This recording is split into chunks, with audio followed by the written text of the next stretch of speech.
Bonjour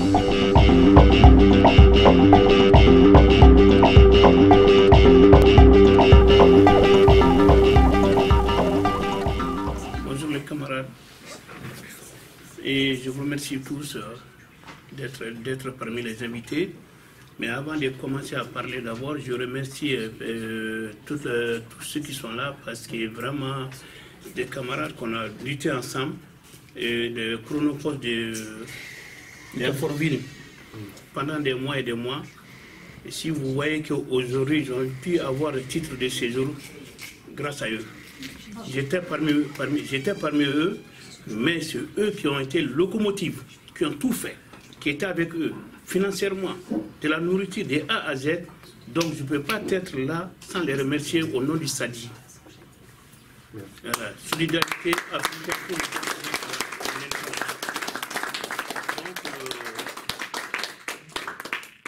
je le remercie beaucoup. Un proverbe de ce nom dit, quand quelqu'un vous rend service, même si vous ne pouvez pas payer la personne, que vous soyez reconnaissant vis-à-vis de la personne. Donc je suis très reconnaissant. En même temps, notre parti SADI qui est reconnaissant. Notre président qui s'appelle le docteur Oumar Marco, il est au courant, c'est un député à l'Assemblée nationale du Mali. Il est au courant. Il m'a dit que le jour que je serai là, de remercier tout le monde. Vraiment, je ne peux pas commencer la parole sans vous remercier tous. Merci camarade. Voilà.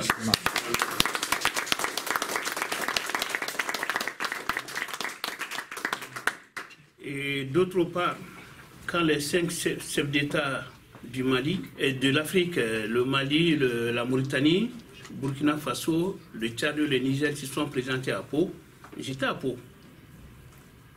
On avait une lettre à remettre au préfet.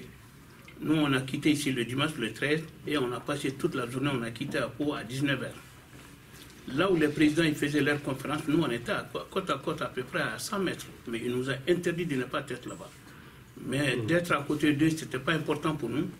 Le but, c'est d'aller voir le préfet. On avait une lettre à donner au préfet, on a donné, on a été très satisfaits. Le préfet nous a bien accueillis. Vraiment, il n'y a rien à dire, on ne peut rien dire sur le préfet. Il a bien compris notre situation. Ça a été fait. Et d'autre part, de tous, vous êtes là, la guerre du Mali, tout le monde est au courant. Avant que l'armée française débarque sur le sol malien, c'est notre parti qui a été la première personne de dire SADI, que si l'armée française va au Mali, ça sera catastrophe parce que l'État français cherche son intérêt. Et il cherche son intérêt et notre président, ils l'ont pris pour un imbécile.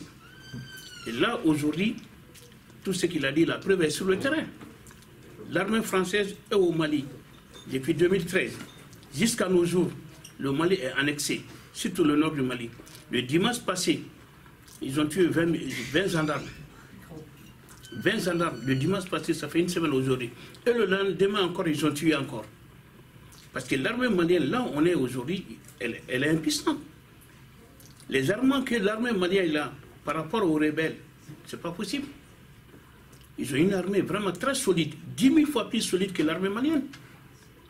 Mais qui les a donné des armes? Quand on pose la question, personne n'arrive à répondre. Qui les a donné des armes? Point d'interrogation. Mais entre eux, ils le savent très bien. Quelqu'un qui n'arrive pas à manger 2 fois par jour, comment il peut payer des armes? Il y a l'anguille sous roche. Sincèrement, je m'adresse à vous tous de nous aider pour qu'on puisse sortir dans cette situation. Parce que c'est catastrophique. Les gens meurent tous les jours. Les gens meurent tous les jours. Or qu'il y a 4000 militaires français qui sont sur le sol malien. Ils n'arrivent pas à distinguer où sont les bandits. Ils viennent en ville en moto, ils s'en vont. Ils ont des hélicoptères, mais ils ne font pas la poursuite. Or qu'avant cette guerre, c'est la France qui nous a dit qu'on avait 22 avions combat. Cette guerre a été préparée de longue date. On avait 22 avions de combat. La France nous a dit que le Mali n'aura pas besoin de guerre, de se débarrasser de ces avions. Mais qui a été con? C'est le gouvernement malien qui a été con. Mais c'est vrai, il faut le dire.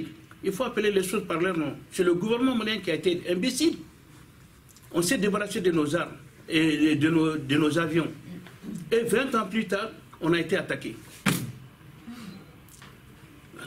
Comment on peut dire à un pays de se débarrasser de ces avions? Si le Mali a fait, la faute ne provient pas de la France, la faute provient du Mali. C'est la logique. C'est comme quelqu'un qui me dit de me balancer dans un puits.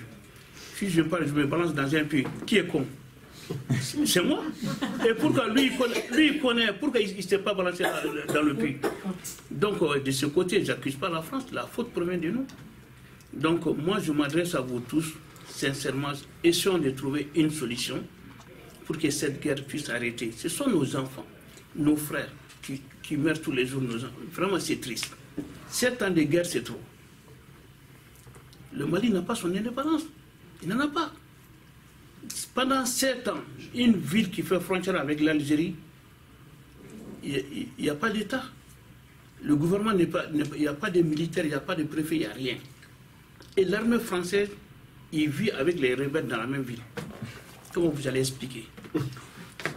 Comment vous allez expliquer? Sincèrement, j'ai dit une troisième fois, aidez-nous à sortir dans cette guerre. C'est triste, c'est affreux. Donc, mon président, qui est Omar Marco, il m'a dit, dès que je serai là, de souligner cette partie-là à vous. Vraiment, je vous remercie d'être parmi vous.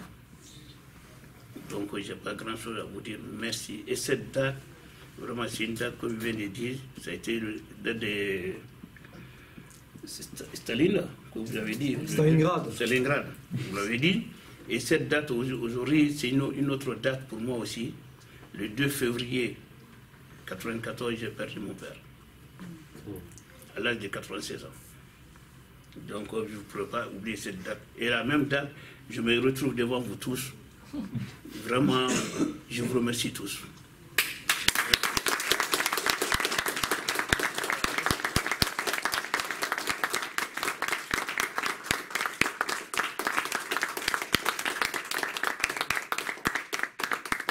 Merci pour le témoignage. Oui, c'est vrai, mais vraiment, quand je vous vois tous, tout le monde qui est là, ça me donne des larmes aux yeux, parce que vous êtes là pour l'Afrique. Et vous avez compris le combat de la France vis-à-vis des Africains. On est impuissants de faire. Mais il n'y a aucun pays en Afrique qui a son indépendance. Il n'y en a pas. Non. On nous a donné le papier de l'indépendance, mais en disant c'est la photocopie. Mais c'est la photocopie. De Gaulle a dit, le jour que vous serez un bon citoyen, je vous donnerai l'original. Et quand est-ce que nous aurons l'original? Jamais. Très bien. Voilà. Jamais. Donc, vraiment, je vous remercie tous. C'est ça que j'avais à dire. Merci.